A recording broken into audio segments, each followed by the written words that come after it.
ನಮಸ್ಕಾರ ಎಲ್ಲರಿಗೂ ಸಿಂಧುಶ್ ಅವರ ಯೂಟ್ಯೂಬ್ ಚಾನಲ್ಗೆ ಸ್ವಾಗತ.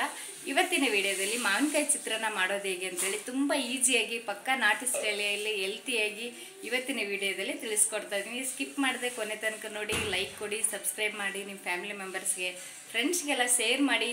ಬನ್ನಿ ಚಿತ್ರಾನ್ನ ಮಾಡೋದು ಹೇಗೆ ಅಂತೇಳಿ ನೋಡೋಣ. Thank you. ಮಾವಿನಕಾಯಿ ಚಿತ್ರಾನ್ನ ಮಾಡಬೇಕಂತಂದರೆ ಹುಳಿ ಒಂದೇ ಅಲ್ವಾ, ಅನ್ನನೂ ಬೇಕು. ಹಾಗಾಗಿಬಿಟ್ಟು ಅನ್ನನೂ ಮಾಡೋ ವಿಧಾನನೂ ತಿಳಿಸ್ಕೊಡ್ತಾ ಇದ್ದೀನಿ. ಈಗ ನಾನು ಒಂದು 2 ಲೋಟದಷ್ಟು ಅಕ್ಕಿ ತೊಗೊಂಡಿರೋದು. ಇದನ್ನು ನಾನು ನೀರಲ್ಲಿ ಚೆನ್ನಾಗಿ 1 ಟೈಮ್ ವಾಶ್ ಮಾಡ್ತೀನಿ, 2 ಟೈಮ್ ಮಾಡಲ್ಲ. ಯಾಕಂದರೆ ಇದರಲ್ಲಿ ಪಾಲಿಶ್ ಆಗಿರುತ್ತಲ್ಲ, ಹಾಗಾಗಿಬಿಟ್ಟು ಮತ್ತು ನಾವು ಒಳ್ಳೆ ಪ್ರೋಟೀನ್ಸ್ ಏನೂ ಇರಲ್ಲ. ಹಾಗಾಗಿ ಚೆನ್ನಾಗಿ ವಾಶ್ ಮಾಡಿ ಒಂದೇ ಟೈಮೇ ಚೆನ್ನಾಗಿ ವಾಶ್ ಮಾಡಿಬಿಟ್ಟು ನಾನು ಕ್ಲೀನ್ ಮಾಡಿ 2 ಲೋಟದಷ್ಟು ಅಕ್ಕಿಗೆ 4 ಲೋಟದಷ್ಟು ನೀರು ಹಾಕ್ತಾಯಿದ್ದೀನಿ. ಅಂದರೆ ಸ್ವಲ್ಪ ಬಿಗಿನರ್ಸ್ಗೆ ಯೂಸ್ ಆಗಲಿ ಅಂಥೇಳಿ ರೈಸ್ ಮಾಡೋ ವಿಧಾನನೂ ತಿಳಿಸ್ಕೊಡ್ತಾ ಇದ್ದೀನಿ. ಈಗ ನೋಡಿ 4 ಲೋಟದಷ್ಟು ಹಾಕಿದೆ. ಈಗ ಉಪ್ಪು ಟೇಸ್ಟ್ ತಕ್ಕಷ್ಟು ಉಪ್ಪು ಹಾಕ್ತಾಯಿದ್ದೀನಿ. ಅಂದರೆ ಬಿಗಿನರ್ಸ್ಗೆ ಅಂತಂದರೆ 1 ಟೇಬಲ್ ಸ್ಪೂನಷ್ಟು ಕಾಳು ಉಪ್ಪು ಹಾಕಬೇಕು. ಪುಡಿ ಉಪ್ಪು ಆದರೆ 1 ಟೇಬಲ್ ಸ್ಪೂನಷ್ಟು ಹಾಕ್ರಿ ಸಾಕು. ಈಗ ಕುಕ್ಕರ್ ಕ್ಲೋಸ್ ಮಾಡಿಬಿಟ್ಟು ಗ್ಯಾಸ್ ಸ್ಟವ್ ಆನ್ ಮಾಡ್ಕೊಂಡು ನಾವು ಕುಕ್ಕರ್ನ ಇಡ್ತಾಯಿದ್ದೀನಿ. ಒಂದೇ ವಿಜಿಲ್ ಬಂದರೆ ಸಾಕು, ರೈಸ್ ರೆಡಿ ಆಗುತ್ತೆ. ಈಗ ರೈಸ್ ರೆಡಿ ಆಗ್ತಾಯಿದೆ. ಗ್ಯಾಸ್ ಸ್ಟವ್ ಆನ್ ಮಾಡಿ ಬಿಟ್ಟಿದ್ದೀನಿ. ಈಗ ನಾವು ಮಾವಿನಕಾಯಿ ಹುಳಿ ರೆಡಿ ಮಾಡ್ಕೋಬೇಕು. ಹಾಗಾಗಿಬಿಟ್ಟು ನಾನು ಒಂದು 3 ಮಾವಿನಕಾಯಿ ತೊಗೊಂಡಿದ್ದೀನಿ. ಹುಳಿ ಜಾಸ್ತಿ ಇದೆ ಅನಿಸ್ತಾ ಇದೆ, ಹಾಗಾಗಿಬಿಟ್ಟು 2 ಹಾಕೋಣ ಅಂದ್ಕೊಂಡಿದ್ದೀನಿ. ನೋಡೋಣ, 3 ರೆಡಿ ಮಾಡ್ಕೊಳ್ತಾ ಇದ್ದೀನಿ ವಾಶ್ ಮಾಡಿ. ಮಾವಿನಕಾಯಿ ಚಿತ್ರಾನ್ನ ಅಂತಂದರೆ ಸಾಕು ಬಾಯಿಗೆ ನೀರು ಬರುತ್ತೆ. ಈಗ ಎಲ್ಲ ವಾಶ್ ಮಾಡ್ಕೊಂಡಾಗಿದೆ. ಈಗ ನಾವು ತುರ್ಕೋಬೇಕು, ಚೆನ್ನಾಗಿ ತುರಿಬೋದು. ಇಲ್ಲಾಂದ್ರೆ ತುರಿಯೋದಿಲ್ಲಪ್ಪ ಅಂತಂದರೆ ಸಣ್ಣದಾಗಿ ಕಟ್ ಮಾಡಿಬಿಟ್ಟು ಮಿಕ್ಸಿ ಸಣ್ಣ ಜಾರಿ ಬರುತ್ತಲ್ಲ, ಆ ಜಾರಿಯಲ್ಲಿ ಒಂದೇ ರೌಂಡು 1 ಸೆಕೆಂಡ್ಗೆ ಮಿಕ್ಸಿ ಮಾಡ್ಕೊಂಡ್ರೆ ಸಾಕು, ತೆರೆಯಾಗಿ ಬಂದಿರುತ್ತೆ. ನಮ್ಮ ಕಡೆ ತುರಿಯೋದಿದೆ, ಹಾಗಾಗಿಬಿಟ್ಟು ತುರಿಯೋದ್ರಲ್ಲೇ ಸಣ್ಣದಾಗಿ ಕಟ್ ಮಾಡಿಬಿಟ್ಟು, ಅಂದರೆ 2 ಹೋಳು ಕಟ್ ಮಾಡ್ಕೊಂಡು ನಾನು ಅದರಲ್ಲೇ ತುರಿತೀನಿ. ಈಗ ನೋಡಿ, ನೀವು ಸಣ್ಣದಾಗಾದರೂ ತುರಿಬೋದು. ಇದರಲ್ಲಿ 3-4 ಥರ ಇದೆ. ಆ ಥರ ನಿಮ್ಗೆ ಯಾವ ಥರ ಬೇಕೋ ಆ ಥರನೇ ತುರ್ಕೋಬೋದು. ನೋಡಿ, ನಾನು ಈ ಥರ ಇರಲಿ ಅಂಥೇಳಿ ಒಂದು ಮಾವಿನಕಾಯಿ ತೊಗೊಂಡು ಕಟ್ ಮಾಡ್ಕೊಂಡೆ. ಬಟ್ ನೋಡಿದ್ರೆ ಟೇಸ್ಟು ತುಂಬ ಹುಳಿ ಇದೆ. ಇನ್ನೊಂದು 2 ನಾನು ಕಟ್ ಮಾಡ್ಕೊತಾ ಇರೋದು, ತುರ್ಕೊತಾ ಇರೋದು. ಈಗ ಇದ್ರ ಜೊತೆ ಸ್ವಲ್ಪ ಈರುಳ್ಳಿ ಬೇಕು, ಅಂದರೆ ಒಗ್ಗರಣೆ ರೆಡಿ ಮಾಡ್ಕೊಳಕ್ಕೆ ಒಂದು 3 ಈರುಳ್ಳಿನೂ ಸಣ್ಣದಾಗಿ ಕಟ್ ಮಾಡ್ಕೊತಾ ಇದ್ದೀನಿ. ಇದ್ರ ಜೊತೆ ಸ್ವಲ್ಪ ಹಸಿಮೆಣ್ಸಿಕಾಯಿ ಬೇಕು. ಹಸಿಮೆಣ್ಸಿಕಾಯಿ ಇದ್ದರೆ ಹಾಕ್ಕೊಳ್ಳಿ, ಇಲ್ಲ ಅಂತಂದ್ರೇನು ಬೇಡ. ನೀವು ಈ ಥರ ಈರುಳ್ಳಿ ಸಣ್ಣದಾಗಿ ಕಟ್ ಮಾಡ್ಕೊಳ್ಳೋದಾದ್ರೆ ಮಾಡಿರಿ, ಇಲ್ಲಾಂದರೆ ಉದ್ದ ಆದ್ರೂ ಕಟ್ ಮಾಡ್ಕೊಳ್ಳಿ. ಬ್ಯಾಡಿಗೆ ಮೆಣ್ಸಿನ್ಕಾಯಿ ಬರುತ್ತೆ, ಒಣ ಮೆಣ್ಸಿನ್ಕಾಯಿ, ಅದನ್ನು ಬಳಸಿದ್ರೆ ಸಖತ್ತಾಗಿ ಬರುತ್ತೆ, ಟೇಸ್ಟೂ ಸೂಪರಾಗಿರುತ್ತೆ. ಅದ್ರಲ್ಲಿ ಸ್ವಲ್ಪ ಖಾರ ಇರೋ ಮೆಣ್ಸಿನ್ಕಾಯಿನೂ ಮಿಕ್ಸ್ ಮಾಡ್ಕೊಳ್ಳಿ.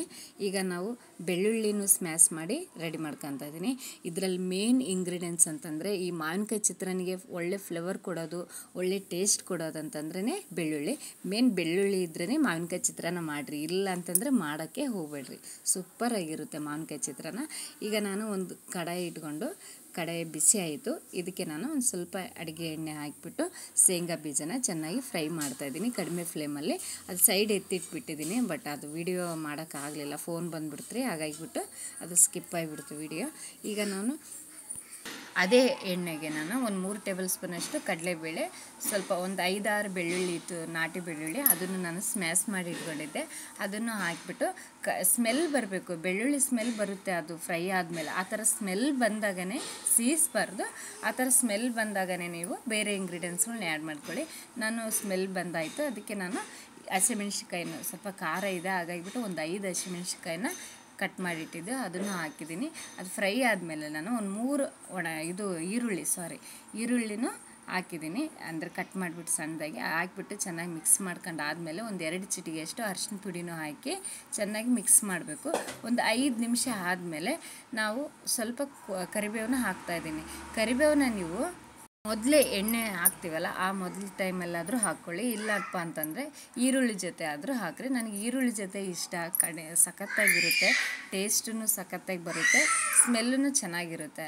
ಕರಿಬೇವಿಂದ ಹಸಿ ಸ್ಮೆಲ್ ಸಖತ್ತಾಗಿ ಬರುತ್ತೆ, ಹಾಗಾಗಿಬಿಟ್ಟು ನಾನು ಇದೇ ಮೆಥಡಲ್ಲೇ ಮಾಡೋದು.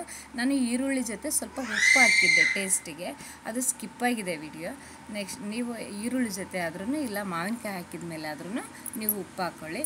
ಈಗ ಫ್ರೈ ಆಯಿತು, ಹುಳಿ ರೆಡಿ ಆಯಿತು. ನಾನೀಗ ಒಂದು 2 ಲೋಟದಷ್ಟು ಅಕ್ಕಿನ ಹಾಕಿ ಅನ್ನ ರೆಡಿ ಮಾಡ್ಕೊಂಡಿದ್ದೆ, ಆ ಅನ್ನನೂ ಹಾಕಿಬಿಟ್ಟು ಚೆನ್ನಾಗಿ ಮಿಕ್ಸ್ ಮಾಡ್ಕೋಬೇಕು. ಇನ್ನೊಂದೇನಪ್ಪ ಅಂತಂದರೆ, ನಮ್ಮ ಮನೆ ಪಕ್ಕ ಮನೆ ಕಟ್ತಾ ಇದ್ದಾರೆ, ತುಂಬ ಸೌಂಡು. ಆ ಒಂದು ವಾಯ್ಸ್ ಕೊಡ್ಬೇಕಾರೆ, ಅಂದರೆ ಮಾತಾಡ್ತಾ ಇರ್ಬೇಕಾರೆ ತುಂಬ ಡಿಸ್ಟರ್ಬೆನ್ಸ್ ಆಗುತ್ತೆ, ದಯವಿಟ್ಟು ಕ್ಷಮಿಸ್ಬಿಡಿ. ಸೈಡ್ ಡಿಸ್ಟರ್ಬೆನ್ಸ್ ಅಂತೂ ತುಂಬ ಇದೆ, ಆದರೆ ಏನು ಮಾಡಬೇಕು, ಅವ್ರಿಗೂ ಸೌಂಡ್ ಮಾಡಬೇಡಿ ಅಂತ ಹೇಳೋಕ್ಕಾಗಲ್ಲ. ಹಾಗಾಗಿ ಇದು ನಮ್ಮ ಪ್ರಾಬ್ಲಮ್ ಇದೆ. ನೋಡಿ ರೈಸ್ ಎಲ್ಲ ರೆಡಿ ಮಾಡ್ಕೊಂಡು ಮಿಕ್ಸ್ ಮಾಡ್ಕೊಂಡು ಆಯಿತು. ಈಗ ನೋಡಿ ಮಿಕ್ಸ್ ಆಗಿದೆ. ನಾವು ಸೈಡ್ ಇಟ್ಟಿಟ್ಟಿದ್ದೀವಲ್ವ ಶೇಂಗಾ ಬೀಜ ಅದನ್ನು ಹಾಕಿಬಿಟ್ಟು ಚೆನ್ನಾಗಿ ಮಿಕ್ಸ್ ಮಾಡ್ಕೊತಾ ಇದ್ವಿ. ನೋಡಿ ಎಷ್ಟು ಚೆನ್ನಾಗಿ ಬಂದಿದೆ, ಕಲರ್ಫುಲ್ಲಾಗಿ ಬಂದಿದೆ, ಟೇಸ್ಟಿಯಾಗಿ ಬಂದಿದೆ, ಕ್ರಂಚಿಯಾಗಿ ಈ ಶೇಂಗಾ ಬೀಜ ಹಾಕಿರೋದಕ್ಕಂತೂ ಕ್ರಂಚಿಯಾಗಿ ಬಂದಿದೆ. ನೋಡಿ ಸೂಪರಾಗಿದೆ. ಬನ್ನಿ ಸರ್ವ್ ಮಾಡ್ಕೊಂಡು ತಿನ್ನೋಣ. ಸ್ವಲ್ಪ ನಾವು ಕೊತ್ತಂಬರಿ ಇದ್ದರೆ ಹಾಕ್ಕೊಳ್ಳಿ, ಇಲ್ಲ ಅಂತಂದರೆ ಏನು ಬೇಡ. ನನಗೂ ಸ್ವಲ್ಪ ಇತ್ತು, ಹಾಗಾಗಿ ಕೊತ್ತಂಬರಿನೂ ಹಾಕಿದ್ದೀನಿ. ನಿಮಗೆ ಈ ವಿಡಿಯೋ ಇಷ್ಟವಾದರೆ ಲೈಕ್ ಕೊಡಿ, ಸಬ್ಸ್ಕ್ರೈಬ್ ಮಾಡಿ, ನಿಮ್ಮ ಫ್ಯಾಮಿಲಿ ಮೆಂಬರ್ಸ್ಗೆಲ್ಲ ಶೇರ್ ಮಾಡಿ. ನಾನು ಸೈಡ್ ಒಂದು ಎತ್ತಿಟ್ಟಿದ್ನಲ್ಲ ಆ ಒಂದು ಮಾವಿನಕಾಯಿ ಇದು.